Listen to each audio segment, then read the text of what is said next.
Hello everyone, this is the great Lord and Master Osiron, the Eternal. I'm here with my dog today. Bossy's down here. You can't see him because he's too short, but he's there, panting away. This is a continuation of the previous video, the 3D Vortex Math Cube as a cube, and this is a continuation of that. You'll notice I changed up the drawing here, and it produces a beautiful flower of life. And you'll also see over here, this is what this really is. See, this presentation is the Yggdrasil, but this is what the Yggdrasil really is a cube. It's a cube structure that interlocks with other cubes to infinity. This is what this is. And what you'll see is, you'll notice that there's empty spaces here on the Yggdrasil, and then when you follow this construction format as explained in the previous video, it leaves these void spaces. Well, what happens is when you connect these cubes, because the only numbers used on the cube are 0, 1, 8, and 9, when you reduce all these numbers together and make a solid unit, you get an 8 from the masculine phallus, everything else is 9, and then that 8 joins into a yoni 1 to keep connecting cubes. Also showing that 1 is a obviously feminine number, So, but that's also re-clarify that, how this correlates to the true tree of life. But when you connect a 8 into the 1, it turns into a 9, obviously, and fuses together. And when these two blocks connect, it allows the whole process to begin again and create a new cube in this space down here. And everything interrelates together, because you'll notice how the masculine lines on the upper section run this way, but the masculine lines on the lower run this way. The same thing with the feminine.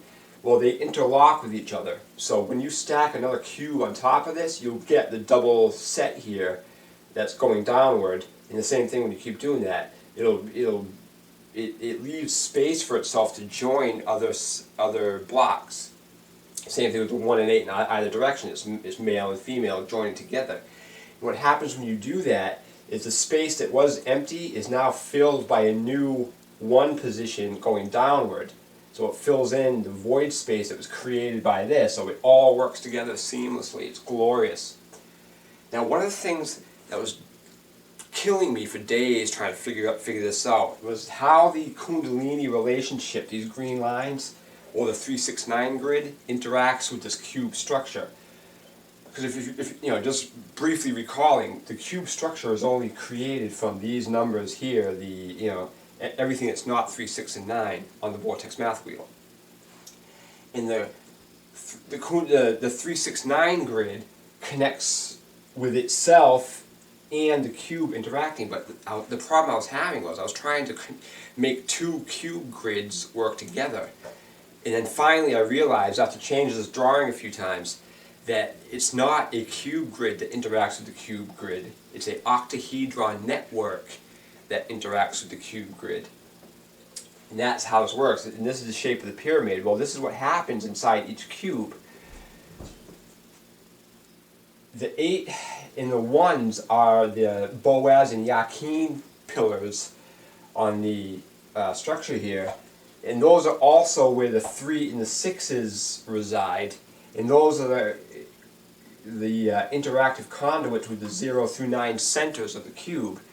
So what happens is they connect at angles downward following this green plane here. See, the plane line angles through from corner to corner, but they also angle downward to the center of the cube. And what it produces is these pyramid shapes inside the cube. Each pyramid is going to have 6 pyramid shapes converging to a center in the middle here.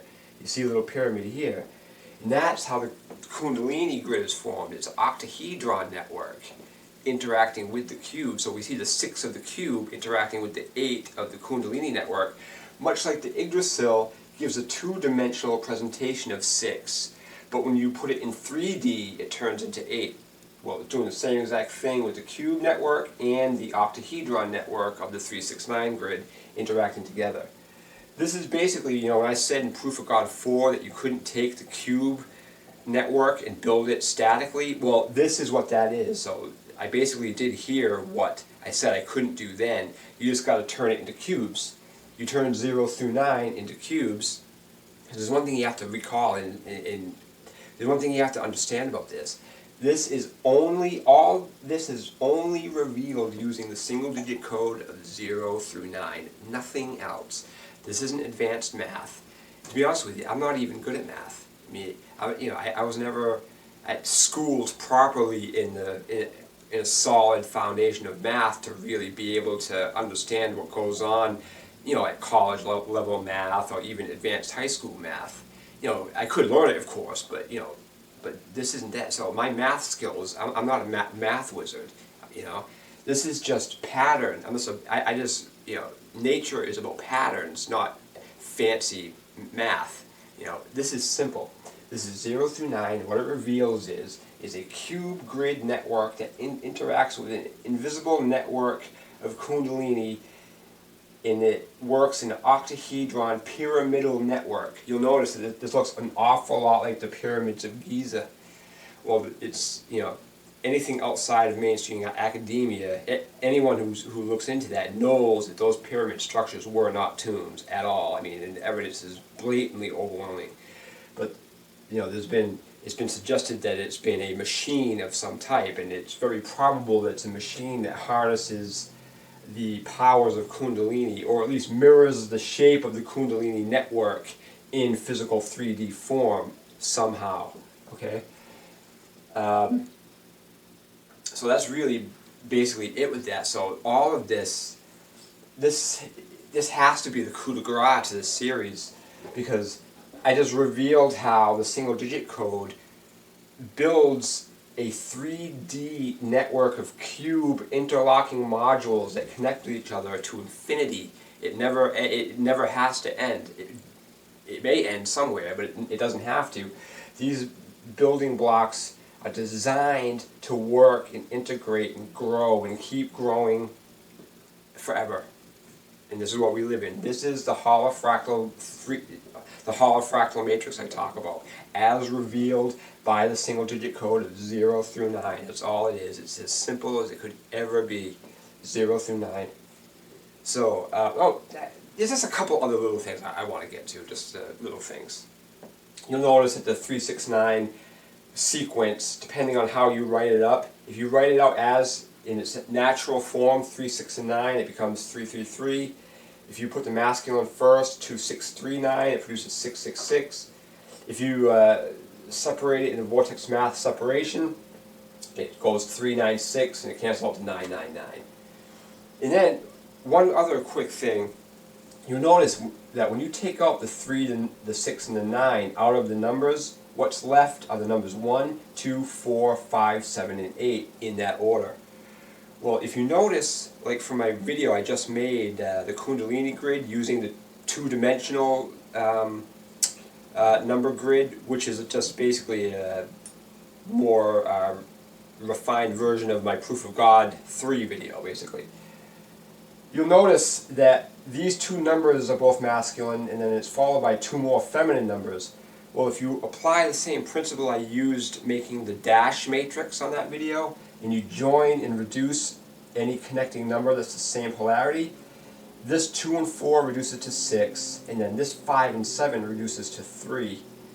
And I've been over what these numbers mean in this video series probably a billion times now, so I shouldn't have to do it again.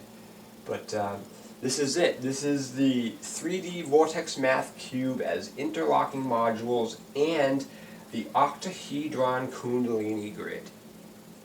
Thank you for watching, and namaste.